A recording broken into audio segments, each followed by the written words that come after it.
Israël. Donc c'est plutôt l'inverse de ce qu'on attendait, qu'on récolte aujourd'hui. Alors on va en quelques mots évoquer le conflit israélo-palestinien puisqu'on en parle. Qu'est-ce que ça vous inspire ce conflit? Quel regard vous portez en tant que Kabyle sur l'État d'Israël aujourd'hui et aussi sur les revendications des Arabes palestiniens? Ce qui nous choque, c'est le fait qu'on dénie le droit à Israël d'exister. Je pense qu'Israël est tout à fait disposé à prendre langue avec tous les pays arabes qui le reconnaissent. La main est tendue. Voilà, y compris les Palestiniens. Maintenant, tant qu'il n'y a pas cette reconnaissance, il n'y a pas ces garanties au droit à l'existence d'Israël, je pense qu'il n'y aura pas de changement d'attitude de la part de celui qui est menacé de mort. Et en bref, vous-même, vous avez envisagé une forme de lutte pacifique ou armée contre Alger. Est-ce que vous envisagez peut-être de passer à la vitesse supérieure si jamais votre projet n'avançait pas? Nous l'avons toujours dit, nous sommes les dernières colombes de la Kabylie.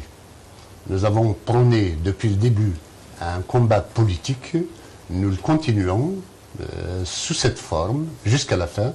Cependant, il n'est pas exclu que la jeunesse kabyle, excédée par nos louvoiements ou notre incompétence ou par d'espoir un peu là, la jeunesse kabyle puisse en venir aux extrêmes. Hein, nous avons déjà, il faut rappeler qu'en 2001, le 14 juin 2001, il y avait 2 millions de Kabyles qui étaient descendus dans la rue.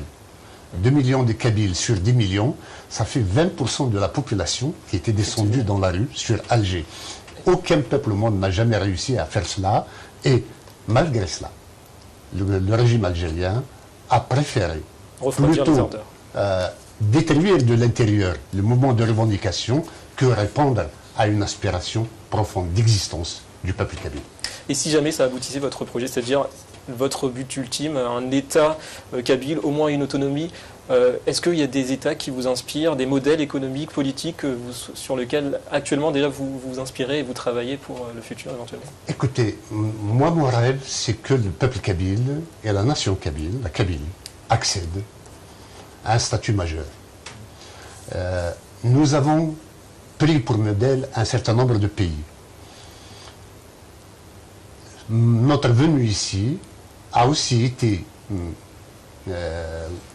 motivée par le fait par un rêve, celui de voir en Israël comment pourrait être la Kabylie d'ici 10 ans, 15 ans. Vous vous inspireriez directement du modèle de l'État d'Israël. Israël nous inspire sur son ouverture, son pluralisme, sa modernité et son investissement dans la recherche et la technologie, plutôt que dans l'intégrisme et le fait d'aller à la mosquée.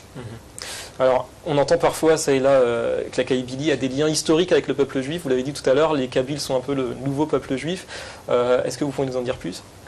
Oui, nous considérons, pas que nous considérons, nous trouvons autour de nous pratiquement 50% des noms de lieux et de noms de famille comme étant juifs. Donc il est certain que la judaïté a existé il y a un certain temps en Kabylie. A même influé sur l'histoire de la Kabylie? Sûrement, puisque dans nos discussions les plus sérieuses, le serment le plus sacré en Kabyle, c'est Jma al-Iman. On jure au nom de toutes les croyances. On prête serment au nom de toutes les croyances. C'est-à-dire qu'on était déjà dans la pluralité des confessions et donc des idées et donc des identités. Enfin, une dernière question, Mehdi Ferhat, est-ce qu'aujourd'hui, vous pensez que vous représentez réellement le peuple kabyle?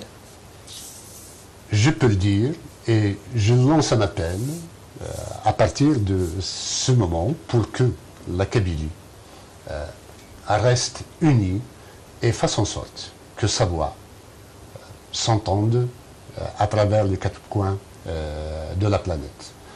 La Kabylie a besoin d'être reconnue et de participer au développement et à la stabilité d'elle-même et surtout du monde.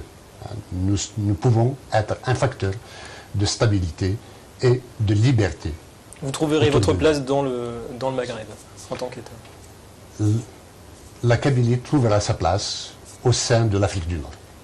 Très bien. Un dernier mot, l'élection en France, la dernière élection présidentielle, on a un nouveau président en France. Est-ce que vous pensez que ça peut aussi peut-être vous donner davantage de tribunes publiques, de moyens de communication, même un appui politique peut-être? Nous avons espoir que le nouveau président et le nouveau gouvernement soient sensibles au fait que